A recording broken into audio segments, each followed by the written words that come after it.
Que la gracia de nuestro Señor Jesucristo, ese favor inmerecido, esa salvación hecha en el madero de la cruz, te sea manifestada ampliamente en este tiempo. Que el amor inescrutable y sacrificial del Padre esté contigo y que el Espíritu de Dios te guíe en este tiempo. Estamos en la carta del apóstol Pablo a los Efesios.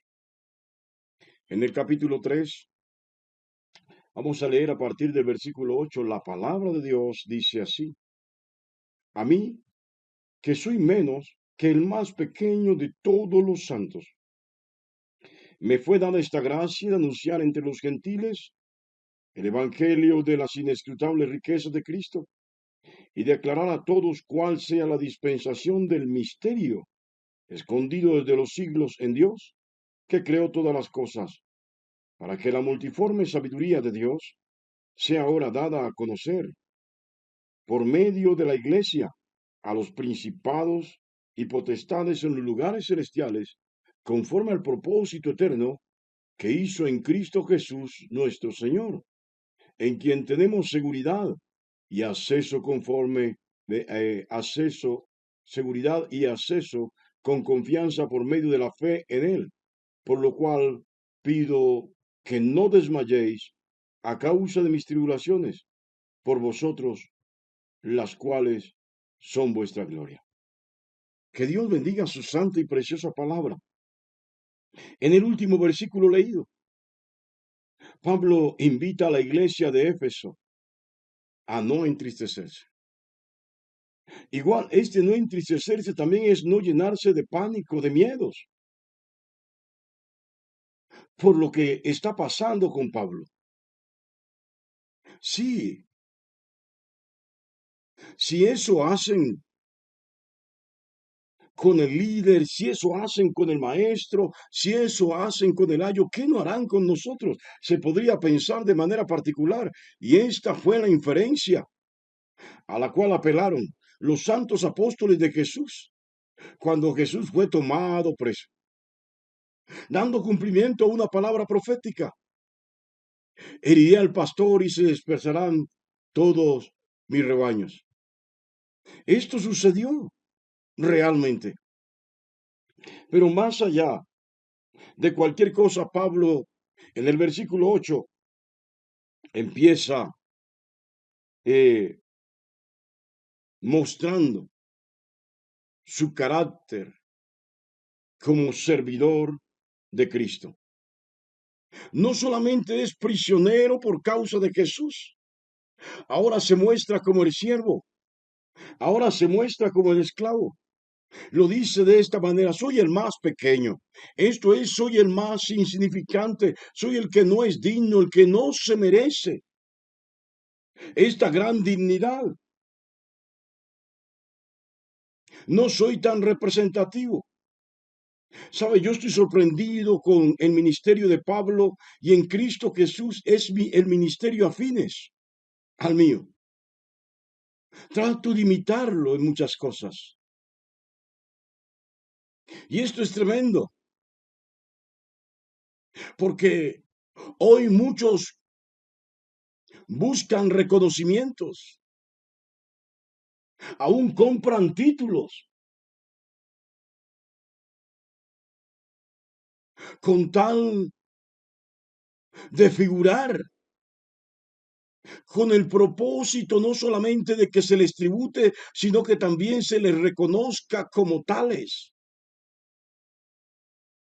¿Sabe? La iglesia, ya se lo había dicho antes, la iglesia de Éfeso estaba ministrada por Pablo, por el apóstol Juan y su pastor. Era un joven llamado Timoteo.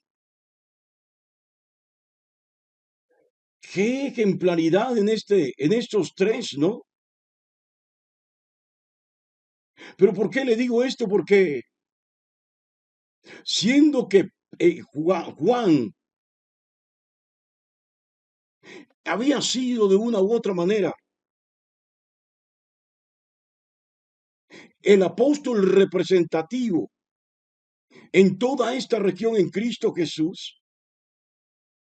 El mismo Pablo cuando dice que él es menos que todos los santos, que es el más pequeño entre los que dicen ser apóstoles, entre los que son reconocidos como apóstoles, Pablo está reconociendo que ni siquiera se puede comparar, ni siquiera puede comparar su ministerio con el ministerio del apóstol Juan. Por eso lo dice, yo soy menos, sí, que el más pequeño de todos los santos. ¿Y cuál es el más pequeño de todos los santos? Esto se refiere a los apóstoles. Bueno, santos son todos los que hemos creído en el Señor. Pero al Pablo proponerse como el más pequeño, entiendo que al proponerse como que es menos que no tiene ni siquiera la más mínima estatura para tratar de igualarse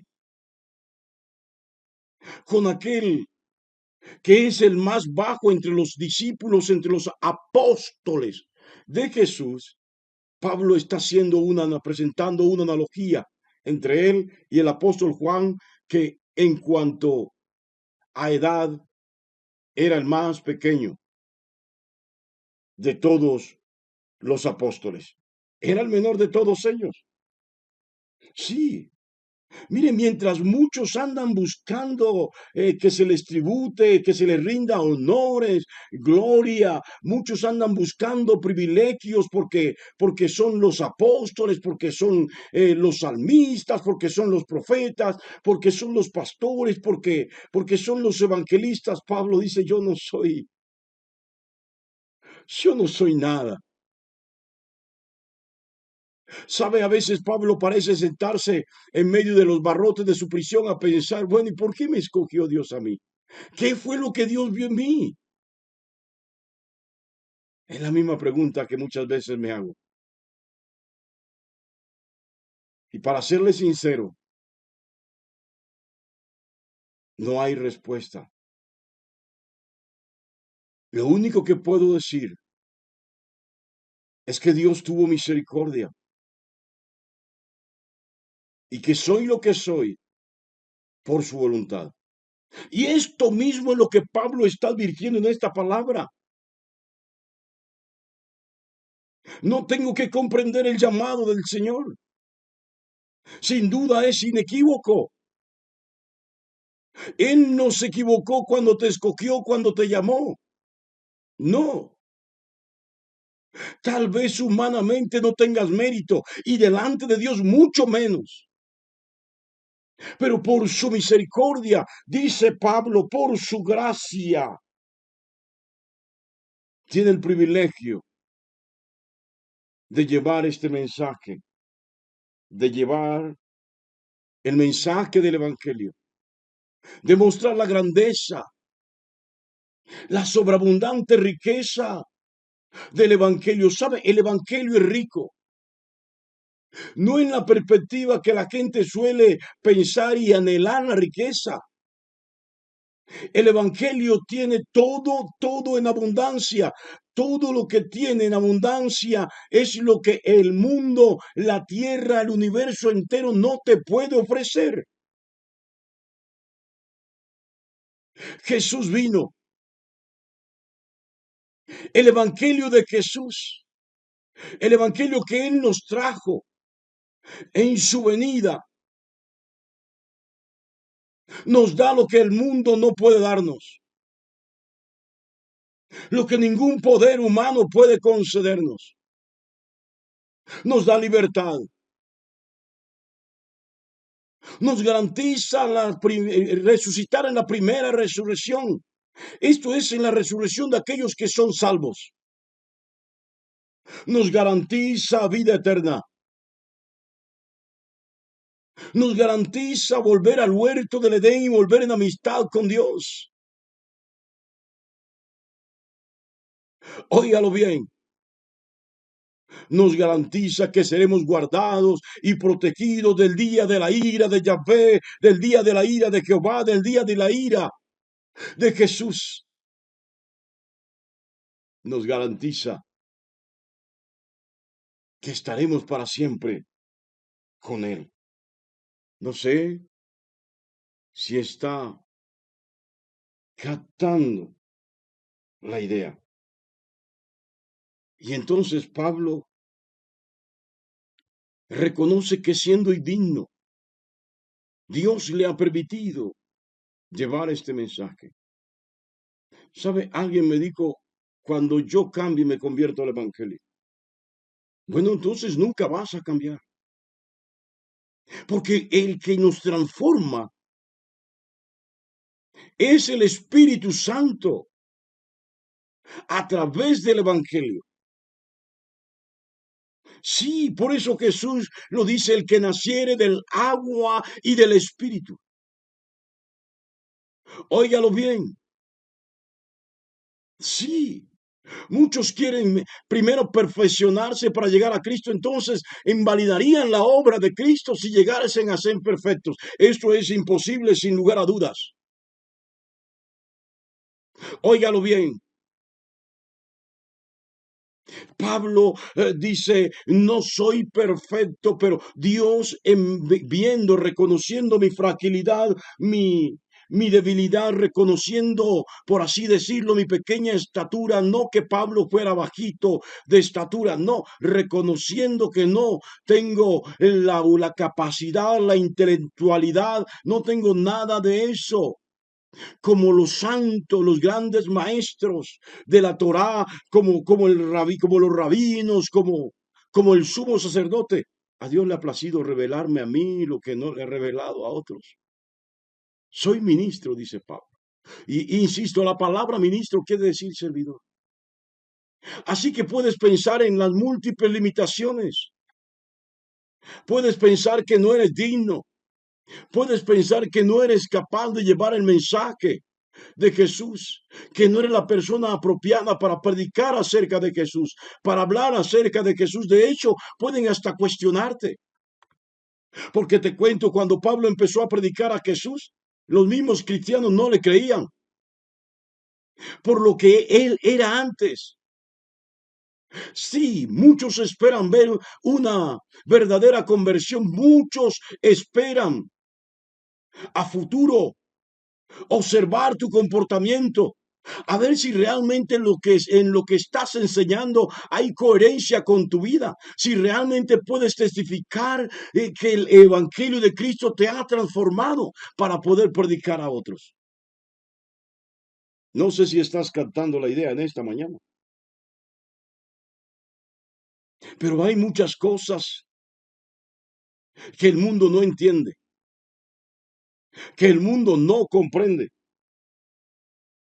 Pero eso que está, que es incomprensible para el mundo, dice Pablo, se aclara a través del mensaje del Evangelio de Cristo. Y cuando usted empieza a predicar el mensaje de Cristo, el Espíritu Santo viene a dinamizar esa palabra en el creyente, en usted como siervo del Altísimo, no solamente para comprenderla, sino para, habiéndola dimensionado en su vida, enseñarla a otros y ayudar a que otros la comprendan. Pablo lo dice de otra manera, y de aclarar a todos cuál sea la dispensación del misterio escondido desde siglos en Dios. Hay algo que ha estado velado, oculto para la humanidad, pero la iglesia tiene una labor imperiosa, una urgente tarea necesaria, y es revelar al mundo lo que acontecerá al final de los tiempos. Y esta es la causa, dice Pablo, por lo cual la iglesia es perseguida, es hostilizada, es violentada. ¿Sabe? Pablo pudo ver emperadores que persiguieron la iglesia, pero Pablo, como Daniel, no miraba simplemente a la persona humana, miraba a la persona espiritual que estaba gobernando y atacando a la iglesia detrás de esos gobernantes. Sí, Pablo dice abiertamente, para que la multiforme sabiduría de Dios sea ahora dada a conocer por medio de la iglesia, que muestra cuáles son los principados y potestades en los lugares celestes. Y esto habla directamente de la oposición que se le hace a la iglesia. Es por ello que tenemos que estar unidos. Es por eso que la iglesia debe estar en permanente comunión con el Padre, con el Hijo y con el Espíritu Santo. No sé si entiende esto, pero primero usted debe llevar el mensaje de Cristo. Usted no está en este camino porque haya hecho méritos. Usted está en este camino porque no siendo nadie, no valiendo nada, Dios le dio valor a su vida. Así mismo conmigo. Yo estoy en este camino porque no valiendo nada, no siendo útil para nada, a Dios le plació. Yo era aquel de la parábola que estaba en el parque, sentado como el jubilado. Y llegó el dueño de la labranza y me invitó a trabajar en su viña. Por su misericordia, por su amor estoy aquí. Usted y yo tenemos que predicar el evangelio y ser instrumentos útiles de Dios para mostrar cómo actuará Dios, cómo está actuando Dios en el final de los tiempos. Antes que llegue el gran día de Yahvé, antes que llegue el gran día de Jehová, antes que llegue el día de la ira de Jesús. Sí, en la Biblia hay un día de la ira de Jesús.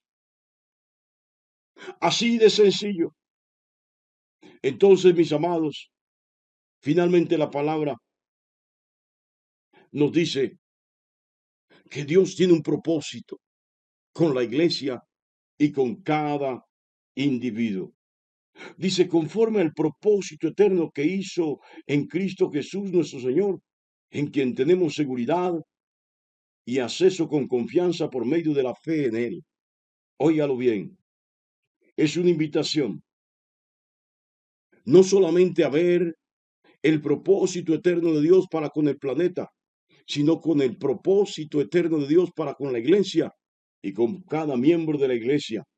Usted debe tener la seguridad en Cristo Jesús, no solamente de que es instrumento de Dios para este tiempo, sino que haciendo la obra y manteniéndose en la fe, usted será librado, librada del gran día de la ira de Jesús. Dios te bendiga grandemente en esta maravillosa y preciosa mañana.